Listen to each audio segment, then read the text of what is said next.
कानी बहू। किशोरी लाल जी के बेटे राघव की शादी की बात जगह जगह चल रही थी, लेकिन किशोरी लाल जी को कोई लड़की पसंद ही नहीं आती थी और उसकी एक ही वजह थी, किशोरी लाल जी का लालची होना।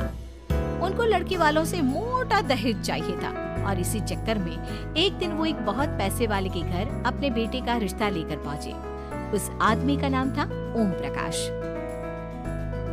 देखिए किशोरी लाल जी, मेरी एक ही बेटी है और मेरी सारी संपत्ति जायदाद सब कुछ मेरी बेटी नैना का ही है। पापा, नाम से लगता है बहुत खूबसूरत होगी।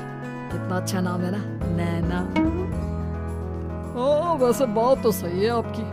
अब इतना पैसा है, जमीन जायदाद है, इकलौती बेटी, आप भी क्या करेंगे? सब कुछ उसे ही देंगे ना। बिल्कुल ठीक पहचाना आपने। बस बेटी की शादी और सारी जायदाद उसके नाम। पापा, बिना दे के हाँ कर दीजिए ना। इतना अच्छा रिश्ता फिर कहाँ मिलेगा? माला माल हो जाएंगे हम। मैं अपनी बेटी को बुलाता हूँ।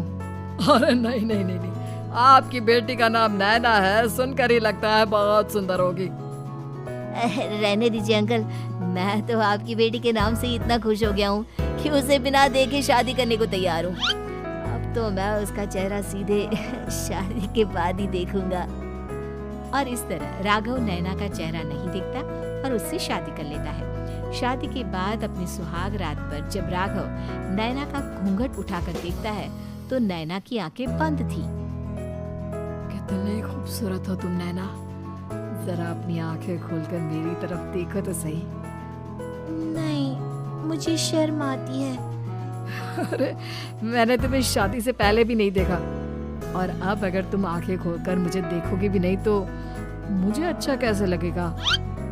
इससे पहले कि नैना अपनी आंखें खोलकर राघव की तरफ देखती, अचानक से लाइट चली गई और राघव नैना को पूरी तरह से देख भी नहीं पाया। अगली सुबह नैना राघव के लिए नाश्ता बनाकर लेकर आई। अरे ये क्या, आधा पराठा सेका हुआ है और आधा बिल्कुल कच्चा। ये तुमने क्या किया नैना? बहू, तुमने क्या आधा पराठा तवे से नीचे लटका कर रखा था जो आधा सेका है और आधा कच्चा?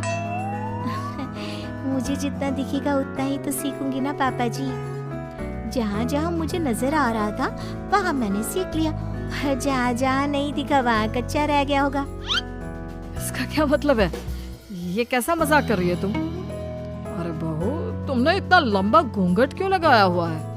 देखो, हमारे घर में बहुओं को बेटी की तरह रखा जाता है और फिर तुम तो इतना सारा माल लेकर आई हो। देखो, ये घूंघट डालकर रखने की कोई जरूरत नहीं है। हाँ नैना, पापा जी ठीक कह रहा है, तुम तो आराम से रहो, अपना ही घर समझो। नैना अचानक से अपना घूंघट उठा लेती है। अरे ये क्या पापा, नैना की तो एक आंख फूटी हुई है। नाम से नैना, लेकिन ये तो कानी बहू निकली। मेरे साथ धोखा हुआ है, धोखा। बिना दिखाए अपनी कानी लड़की मेरे संग ब्याह दी। मुझे कानी भी नहीं चाहिए। मुझे अभी ओम प्रकाश जी से बात करनी पड़ेगी। आखिर उन्होंने मेरे साथ ऐसा किया क्यों? अरे, आप लोगों ने ही तो पापा से कहा था कि आप लोग शादी से पहले मुझे देखना नहीं चाहते। अब मेरे पापा पर क्यों इल्जाम लगा रहे हैं? अरे लेकिन उन्हें बताना तो चाहिए था ना कि तुम कानी हो, एक आंख से तुम्हें दिखाई नहीं देता। किशोरी लाल और राघव नाराज होकर ओम प्रकाश को अपने घर बुलाते हैं। पापा जी, ये आपने क्या किया? शादी से पहले बताया क्यों नहीं कि नैना की आंखों में परेशानी है?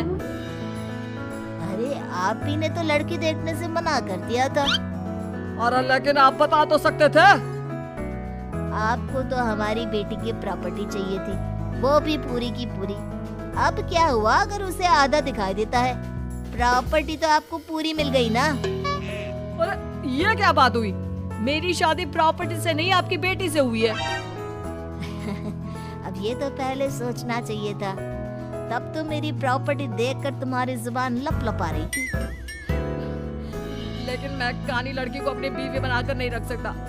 पापा, कुछ करिए ना आप। हाँ, करता हूँ। देखिए ओम प्रकाश जी, आप हमारे साथ ऐसा नहीं कर सकते। और तुम देखो, अगर तुमने मेरी बेटी से शादी तोड़ी ना, तो जो भी प्रॉपर्टी मैंने तुम्हें दी है वो तो पूरी की पूरी वापस ले ही लूंगा, और आधी प्रॉपर्टी तुम्हारी भी लूंगा। अरे मेरी आधी प्रॉपर्टी भला क्यों लेंगे आप? इसलिए क्योंकि मेरी बेटी को आधा नजर आता है और उसकी नजर अभी तक तुम्हारी आधी जायदाद पर ही पड़ी है। अब तुम उसे घर से निकालोगे तो कुछ तो लेकर जाएगी ना। और अगर हम आपकी बेटी को अपने घर की बहू बनाकर रखे तो? तो तुम्हारी पूरी प्रॉपर्टी तुम्हारी ही रहेगी, और जो मैंने तुम्हें दिया है ना, उसमें से बस मैं आधा लेकर जाऊंगा। अरे लेकिन अब आप अपनी दी हुई प्रॉपर्टी में से आधी वापस क्यों लेकर जाएंगे? अगर मैं आपकी बेटी को अपनी पत्नी बनाकर रखने को तैयार हूँ तो? इसलिए ताकि भविष्य में अगर तुम मेरी बेटी को धोखा दो तो उसके पास कुछ तो रहे जो पति का हो। वैसे मेरे पास तो बहुत कुछ है, लेकिन अपने पति की कोई निशानी तो उसके पास होनी चाहिए ना। अब अगर तुमने मेरी बेटी को कहानी कहा तो तुम्हें प्रॉपर्टी भी कहानी ही मिलेगी, पूरी नहीं। जमाए राजा। किशोरी लाल और राघव समझ चुके थे कि वो पूरी तरह फंस चुके हैं और अब उनके पास वहाँ से निकलने का कोई चारा नहीं है। अब समझ में आया ना, लालच बुरी बला होती है। एक तो तुम्हें प्रॉपर्टी मिली, ऊपर से बीवी मिली, उस पे तुम्हें नखरे भी दिखाने हैं। आए बड़ी, चुपचाप बैठो दोनों। कुछ दिनों के बाद नैना राघव की कार लेकर बाजार घूमने निकलती है और जब कार लेकर वापस आती है, ये क्या? एक तरफ से मेरी गाड़ी पूरी खराब हो चुकी है। लगता है तुमने मेरी गाड़ी को किसी दूसरी गाड़ी के साथ एक्सीडेंट किया है। अरे कितना बड़ा नुकसान कर दिया तुमने बहू। वो क्या है ना पापा जी, मुझे एक आंख से दिखाई नहीं दे रहा था, सामने से गाड़ी आ रही थी। मुझे तो सिर्फ आधा ही दिखाई दिया और वो गाड़ी मेरी कार से रगड़ते हुए निकल गई। अब मैं क्या करूं बताओ? आप इसे ठीक कराने के पैसे कौन देगा? तुम्हारे पापा? तुमने मुझसे इस तरह से बात की? अभी रुको। नैना राघव की शिकायत ओम प्रकाश को कर देती है। देखो राघव, अब जो मेरी आधी प्रॉपर्टी तुम्हारे पास थी ना, उसमें से आधी और मैं लेकर जाऊंगा, क्योंकि तुमने मेरी बेटी को डांटा। अरे नहीं नहीं पापा जी, गलती हो गई, माफ कर दो। गलती की तो कोई गुंजाइश ही नहीं। अगली बार मेरी बेटी को डांटा तो बची हुई आधी में से आधी और ले जाऊंगा। लालच के चक्कर में हम दोनों ने बहुत बड़ी गलती कर दी बेटा। एक तो तुम्हें कानी बहू मिली और ऊपर से जो माल मिला वो भी काला। इस तरह राघव की हर एक गलती पर ओम प्रकाश उसकी प्रॉपर्टी का आधा आधा हिस्सा लेकर अपना सारा माल वापस ले गया और राघव को कानी बीवी से काम चलाना पड़ा। भाई लालच वाकई में बुरी बला है।